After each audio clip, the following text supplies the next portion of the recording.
In today's tutorial, I'm going to show you how to print your GIMP project file. So this should hopefully be a pretty straightforward process, guys. And without further ado, let's go ahead and jump straight into it. So all I have to do is select the File tab up at the top left, and then go down and select Print, and then give it a moment for your window to open up for your device.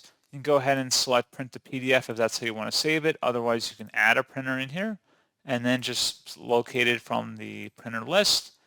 And then once you're done with that, just select the print button at the bottom, and that's what you have to do. So pretty straightforward process, guys. And as always, thank you for watching. I do hope that I was able to help you out, and I do look forward to catching you all in the next tutorial. Goodbye.